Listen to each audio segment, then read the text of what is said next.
अस्सलाम वालेकुम, मैं हूं आपकी dietitian Aroosh Tauqeer, currently practising at Lifeline hospital Johar town Lahore. आज हम बात करेंगे वेट मेंटेनेंस पे। बहुत से लोग हैं जो वज़न कम तो कर लेते हैं लेकिन उनको ये नहीं पता कि वेट मेंटेन किस तरह से करना है, जिसकी वजह से वो जो वेट उनका रिबाउंस है वो डबल ट्रिपल हो जाता है। अब हमें नहीं पता कि वेट लूज़ वो करते किस तरह से हैं, आइदर वो डैश डाइट यूज़ कर रहे हैं या कोई ऐसी स्मार्ट टिक यूज़ कर रही है जैसे डैश डाइट हो गई या कीटो डाइट का इस्तेमाल कर रहे हैं। तो इसमें ज़रूरी है कि आप वेट लूज़ करें। तो वेट लूज़ करने के लिए कुछ टेक्निकल चीज़ें होती हैं जिसको हमें फॉलो करना पड़ता है और जिसकी वजह से हम अपने वेट को मेंटेन इजीली रख सकते हैं। सबसे पहले इसमें जो मिस्टेक्स हम कर रहे होते हैं वो होता है हमारा मेटाबॉलिज्म जो है इतना स्ट्रॉन्ग नहीं होता। 40 किलो तो वज़न हम कम कर लेते हैं लेकिन इतना स्ट्रॉन्ग नहीं होता कि हम उसको मेंटेन रख पाएँ। उसको फास्ट रखने के लिए ज़रूरी है कि आप अपनी फिजिकल एक्टिविटी को तो डेली बेस पे इनकॉर्पोरेट रखें। अब हम फूड आइटम्स की बात कर लेते हैं। जो बेसिक फूड आइटम्स है जिसको हम डेली बेस पे अगर इनकॉर्पोरेट करते हैं अपनी डाइट के अंदर तो हम इजीली अपने वेट को मेंटेन रख सकते हैं और अपने वेट को रिबाउंस होने से प्रिवेंट कर सकते हैं। तो सबसे पहले कुछ फूड आइटम्स आ जाती हैं। इसमें ज़रूरी है कि आप माइंडफुल ईटिंग करें। फूड ग्रुप्स को हमने इनकॉर्पोरेट करना है। फूड ग्रुप्स के बारे में हमें जो बेसिक नॉलेज है वो होना चाहिए। तो सबसे पहले बात करते हैं ब्रेड एंड सीरियल्स, जो होल ग्रेन का ग्रुप आ जाता है। इसमें हमने होल ग्रेन फूड आइटम्स लेनी है as compare to white refined items या बेकरी की जो बनी हुई अशियाँ होती हैं उनसे हमें अवॉइड करना है, या मैदा की जो बनी हुई अशियाँ होती हैं। हमने चोकर गंदम के आटे का इस्तेमाल करना है। उसमें 6 से 7 इंच की चपाती लेनी है। ब्राउन ब्रेड का इस्तेमाल कर सकते हैं आप इसमें। इसके अलावा अगर हम प्रोटीन की बात करें तो हाई फैट प्रोटीन की बजाय हमें लीन प्रोटीन सोर्स की तरफ आना चाहिए। बीफ हमें बड़े गोश्त के इस्तेमाल से इज्तनाब करना चाहिए, जिसमें इसके अलावा जो है हाई फैटी आइटम्स को अवॉइड करना चाहिए। एक अंडे को हम डेली बेस पे अपने डाइट में इनकॉर्पोरेट रखें नाश्ते के टाइम पे, क्योंकि आपकी जो फर्स्ट मील होती है ब्रेकफास्ट की वो बहुत इंपॉर्टेंट होती है, जिसने आपको through out the day instant source of energy provide करना होता है।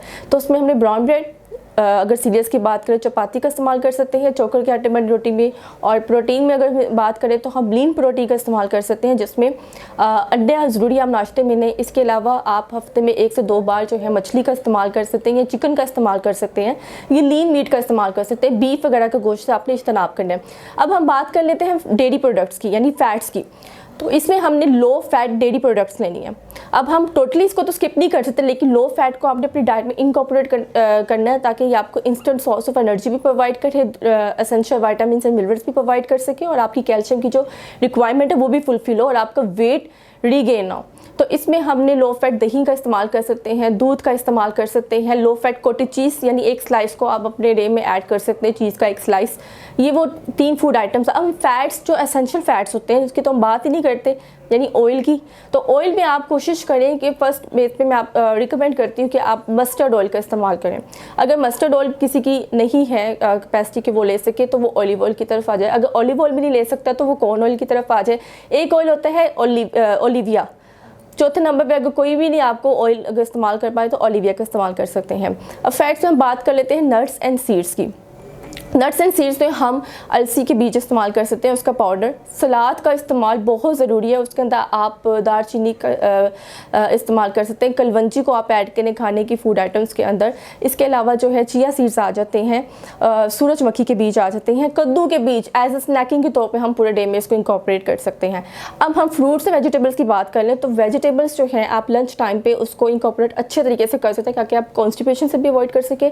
It's a source of high fibre और आपको ये फीलिंग ऑफ फुलनेस भी देता है। वेट लॉस में इसका बहुत हेल्पफुल ये आप रहता है। तो आप कच्ची सलाद का बाउल लें, उसके अंदर लेमन का इस्तेमाल करें, बीट रूट्स का इस्तेमाल करें, खीरे का इस्तेमाल करें। इस तरह से आप इसको इंकॉर्पोरेट कर सकते हैं। फ्रूट्स की बात की जाए तो हम समझते हैं अगर हम 1 बाउल ऑफ फ्रूट खा लेंगे तो वो हमें वेट लॉस में काफ़ी हेल्पफुल रहेगा, जबकि ऐसा नहीं है। वो हाई फ्रुक्टोज सोर्स होता है, उसमें भी हमें माइंडफुल ईटिंग करनी है कि हाई फ्रुक्टोज के बजाय हम लो फ्रुक्टोज फ्रूट आइटम का इंतखाब करें, जिसमें आप सेब ले सकते हैं, ग्रेप फ्रूट का इस्तेमाल कर सकते हैं। और इसके अलावा जो है स्ट्रॉबेरी, आजकल वाटरमेलन जो कि एक इंस्टेंट मैं कहूँगी मॉइस्चर का कंटेंट है। इसका 98% वाटर मॉइस्चर इसके अंदर पाया जाता है और ये वेट लॉस के लिए बहुत अच्छा है। इसके अंदर सिट्रोलिन होता है। अगर आप वेट पूरा पोर्शन कंट्रोल के साथ बैलेंस डाइट के साथ लेकर चल रहे हैं तो ये आपको लेथार्जिक फीलिंग नहीं आने देता, क्योंकि इसके अंदर अमाइनो एसिड सिट्रोलिन मौजूद होता है। तो ये वो फूड आइटम्स है। इसके अलावा जो सबसे मेन सोर्स है, हम बाहर जाते हैं कुछ भी हमने पीना हो, हम गन्ने का जूस पी लेते हैं, इस तरह की फूड आइटम्स ले लेते हैं। तो सबसे पहले मैं रिकमेंड करूँगी डेली बेस पे अगर आपकी एसेस में है तो 1 गिलास नारियल का पानी।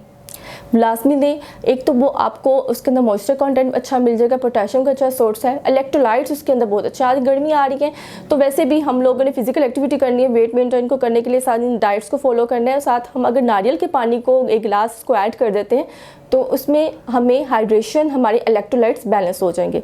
तो ये वो फूड आइटम्स है जिसको अगर आप डेली बेस पे इंकॉर्पोरेट कर लेते हैं तो इजीली आप अपने वेट को मेंटेन रख सकते हैं। तो इसके अलावा अगर आपको कोई कस्टमाइज प्लान चाहिए तो आप लाइफलाइन हॉस्पिटल मुझे कांटेक्ट कर सकते हैं। इसके साथ थैंक यू, अल्लाह हाफिज़, टेक केयर।